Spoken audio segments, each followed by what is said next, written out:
안녕하세요. 곰방의 모찌입니다. 이번에는 모찌풀이인데요. 이 모찌풀이는 제가 설계를 할 당시에 회로나 이런 것들을 생각을 할 때 C3G 관 자체가 약간 고실내성의 관이고 5곡관이긴 하지만 3개를 냈을 때 특성이 상당히 좋게 나옵니다.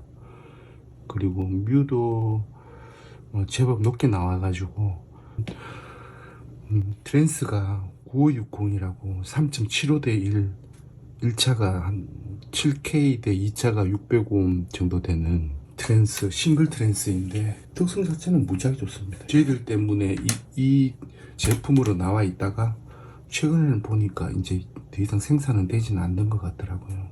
의욕적으로 만들긴 했는데 시간이 지나고 보니 사용상에 문제가 몇 가지가 나온 게 있는데, 첫 번째는 이 C3G 관이 3개를 했을 경우에도 뮤가 상당히 높게 나오거든요. 10배 이상의 개인이 있는데 이 관 자체가 또 마이크로포닉 노이즈가 좀 있어요. 그래서 이걸 예민한 관들 같은 경우에는 케이스를 치면 이 댕댕거리는 소리가 스피커 통해서 그대로 나오게 되죠. 그래서 이제 그 노이즈를 줄여보려고 이제 진공관 CCS나 아니면 다른 방법으로 이거를 많이 만들어 봤는데, 이 관 자체가 이제 개인이 높다 보니까 파워앰프의 개인이 충분한 경우에 오히려 이게 별로 도움이 되지 않는 거예요. 이 관종을 개인을 좀 많이 좀 떨어뜨리려고 해요. 그래서 전체적으로 좀 조용하게 나오는 상태, 그런 상태를 만들려고 하고요. CCS는 다른 의미보다도 이 전원부와 신호부를 노이즈 측면에서 완전히 이제 분리시켜주는 그런 의미도 있거든요, 이게. 근데 이게 거추장스럽기만 할 뿐, 사실 이게 크게 도움이 되는지는 모르겠어요. 최초에는 제가 만들지 않았던 것 같고, 두 번째, 이런 진공관 CCS나 이런 것들을 동원해서 수정해 준 거는 아마 제가 작업을 했을 겁니다. 수리를 의뢰한 내용은 셀렉트에 노이즈가 좀 있다, 조용했으면 좋겠다. 사실 프리가 이게 그 파워앰프 앞단에 사용하는 거여서 뭐 그 오디오 기기가 마찬가지지만 그 신호가 흘러오는 과정에서 어디인가 이런 프리 같은 부분에서 노이즈가 생겨버리면 바로 파워에 뜯어내고 관종을 바꾸면서 좀 조용하게 한번 만들어 보려고 합니다.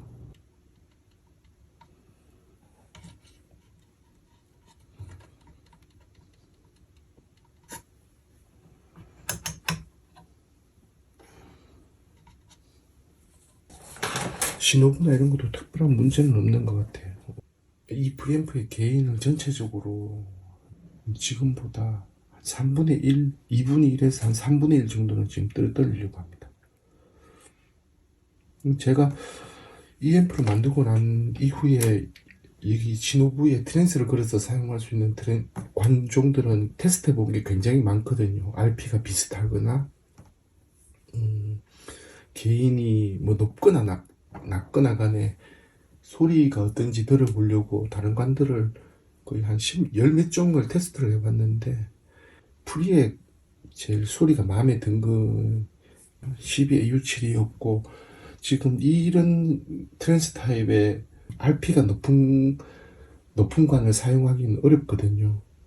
이런 관들 중에서 소리가 12AU7에 가장 비슷하고, 그리고 개인이 좀 낮은 관, 그런 관들로 지금 수정을 좀 하면 어떨까, 그렇게 생각이 들고, 이거는 지금 기존에 있는 것들, 필요 없는 것들은 다 뜯어내려고 합니다.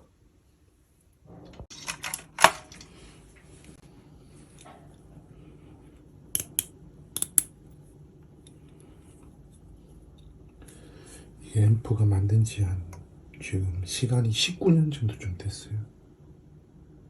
2003년도인가 그때부터 그때 만든 거니까.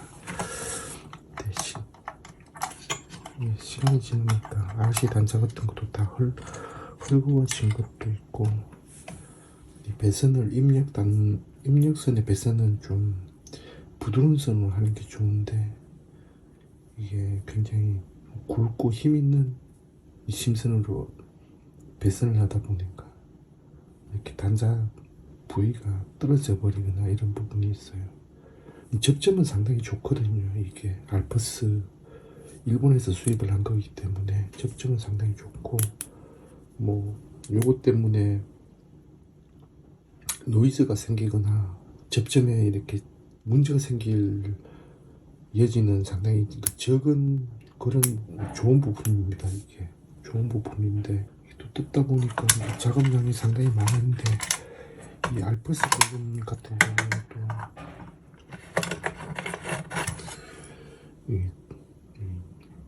당시에는 이 알퍼스 부품 자체를 전부 그 일본 알퍼스에서 주문을 해서 구입을 한 겁니다.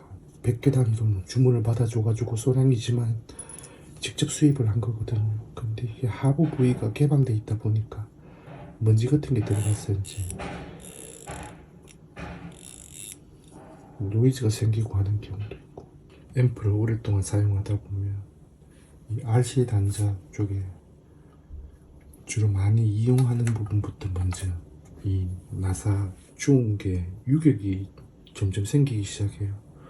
전부 다 새로 좋았는데 한 평균적으로 한 30도, 요 뒤에 거 요거는 완전히 풀려 있고 나머지는 한 30도 정도 각도 정도로는 돌아가는 것 같아요. 이게 잘 풀리지 않게 하려면 이게 록탈때 나사 주울 때 약간 고착을 시켜주는 본드가 있거든요. 이게 이제 보면은 미디움 강도, 그 다음에 하이 강도, 이렇게 두 가지 종류가 있습니다. 보통 나사 같은 거 좀 조그만한 거 할 때는 제가 주로 사용하는 거는 이 미디움 강도를 많이 사용을 하거든요. 이걸 조금 사용해서 이 부분에 나사 산 부위에 조금씩 발라주면 이게 풀리는 속도가 확실히 늦습니다. 제일 우측에 이 밸런스 단자가 달려있거든요. 이 밸런스 단자를 원래 2차를 그라운드에 플로팅 시키는 용도로 이제 쓰려고 달았었는데, 이 사용자 중에서 이게 이 부분에 그 토글 스위치가 걸린 줄 모르고 이 토글 스위치에 따라서 이 RCA 단자하고 그 다음 밸런스 단자로 신호 자체를 완전히 넘겨주는, 한쪽은 근데 끊어버리게 되죠. 그런 기능이 있는데, 이걸 잘못 건드리고 난 다음에 소리가 안 난다고 떼버리고 헷갈리지 않도록 뒤에 이거는 다른 아크릴 에폭시 기판이나 이런 걸로 막아버리고 간단하게 신호를 처리를 해주려고 해요.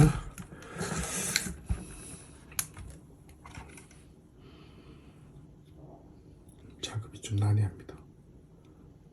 3열로 사용할 수 있거든요. 여기에 보면은 여기 한 채널, 두 채널, 세 채널 이렇게 사용하게 되어 있습니다. 혹시 핀이 부러지거나 하더라도 나머지 단자들 사용하면 대체용으로 이렇게 똑같이 동작이 되거든요. 어차피 출력은 고정되어 있고 나머지 입력부만 1, 2, 3, 4를 선택해 주는 거여서 이게 다른 예비 용도로 여기 있는 다른 핀들을 쓸 수가 있어요. 이런 작은 셀렉트에 배선을 할 때는 중간에 홀이 있잖아요. 충분히 가는 이렇게 잘 휘어지는 연선으로 이 홀에다 끼우고 관통시킨 후에 땜을 해야 돼요. 이 위에서 그냥 땜을 하면 이게 떨어지거나 그런 경우도 많거든요. 4번, 3번, 2번, 1번. 입력 배선 다시 했습니다. 약간 부드럽고 안에 연선이 굉장히 많고 부드러운 선으로 됐거든요. 그러면 대부분 이런 상태는 웬만큼 만져도 특별하게 이게 끊어지거나 끊어지기가 쉽지가 않아요. 자주 동작하는 부품일수록 이게 약간의 진동으로도 계속해서 이게 흔들리기 때문에 결국엔 풀리거든요. 변경 작업한 거는 그라운드 선에다가 그 트랜스 1차 측에 또는 2차 측에서 사용하는 굵은 단선을 에나멜 선을 사용을 한 거예요. 중간에 뭐 녹도 생기지도 않고 굵은 자리에 땜을 하니까 전투성은 뭐 상당히 좋습니다. 이런 단선들 같은 경우에 각자가 가지고 가서 기기를 조립을 할 수 있는 형태 키트 형태로 보냈기 때문에 이 배선하는 게 보면은 굉장히 천차만별입니다. 이걸 반드시 여기 연결하는 거는 플러스가 시커 돌고 와가지고 그라운드가 여기 한 점에 잡혀 있는 거는 별로 좋지는 않아요. 나중에 노이즈 같은 거가 생길 수도 있죠. 반드시 그렇다는 건 아니지만 일점 접지는 항상 한 군데다가 그 신호가 제일 약한 곳에서부터 시작해서 진 공간을 돌아서 출력적으로 와주는 게 그런 방법을 하는 게 제일 좋습니다. 이 알프스 볼륨이 시간이 지나면서 찌직거리는 소리가 나는 그 원인이 이 화면에 구멍이 뚫려 있어요. 이게 이제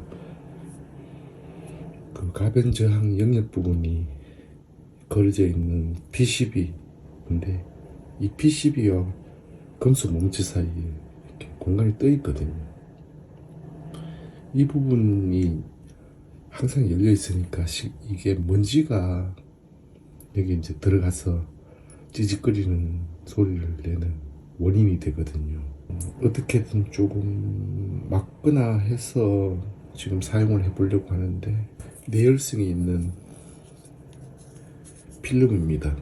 인터넷에 구할 수가 있어요. 이게 그렇게 비싸지는 않은데 이게 접착제처럼 돼 있으면서 이게 전련도 되고 해서 조금씩 사가지고 소량으로 갖고 있는 거거든요. 이걸 한번 막아보겠습니다. 이건 폴리이미드, 우리가 흔히 캡톤이라고 부르는 필름 테이프예요. 근데 여기 내열성이 있어가지고 열이 좀 가해져도 이게 뭐 일반 비닐이나 그런 것처럼 오그라들거나 그러진 않거든요. 변형이 크게 없습니다. 그죠? 밑면을 이 얇은 필름으로 막은 거예요. 이 주인이 시골로 가신다고 하니까 이런 것도 약간 신경 쓰이죠.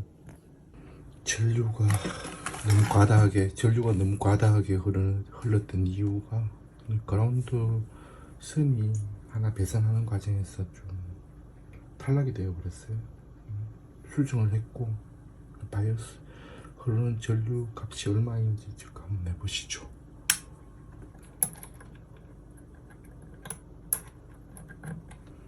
한쪽에는 한 13mm 조금 더 흐르고 한쪽에는 14.5mm 흐르는데 이 정도로는 이 캐서드 저항 값을 처음에 335ohm에서 475ohm으로 바꿨잖아요.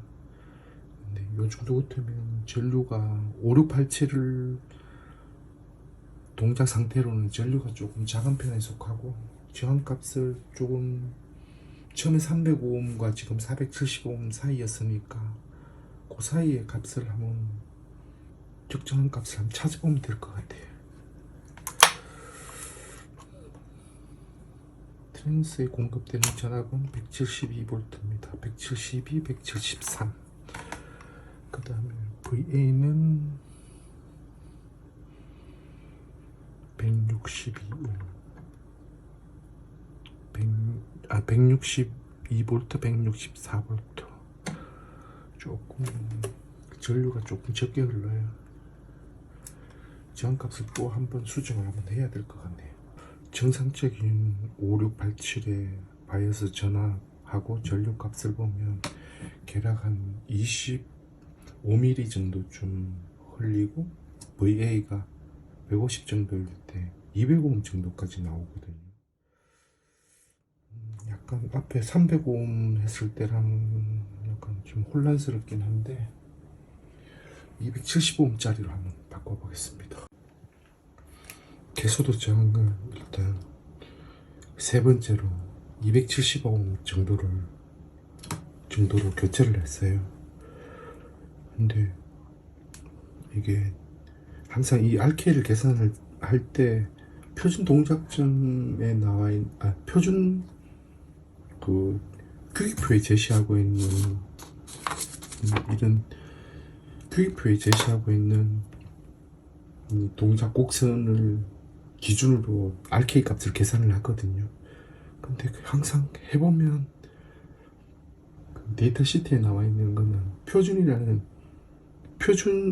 의미이지 이 내가 사용하는 관이 특성이 그대로 된다는 보장은 없습니다. 그런데 5687은 전압을 좀 낮게 걸고 전류를 한 20에서 25mm 정도까지는 흘려주는 게 이 RP나 이런 그 값들에 약간 유리한 점이 많아가지고 5687 고유의 특성을 제대로 살리는 의미가 더 높기 때문에 전류를 조금 더 높게 흘리려고 하거든요. 지난번에 470ohm에는 13mm 정도쯤 흘렀습니다. 제가 270ohm으로 바꾼 거거든요. 그 20mm 정도쯤 흘렸죠. 이 정도쯤이면 적당한 것 같아요.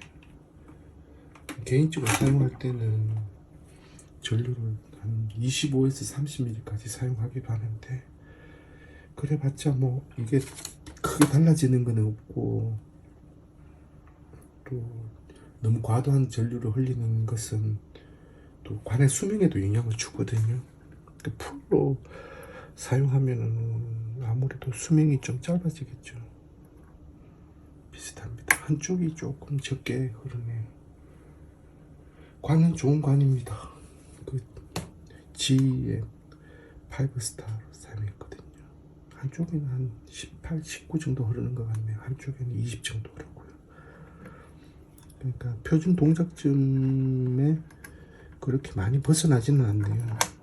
저항을 한 225ohm, 225ohm 정도 달아주면 전류가 충분히 흐를 것 같은데 이점에서 세팅 관에 지금 전류 값은 세팅을 마치고요.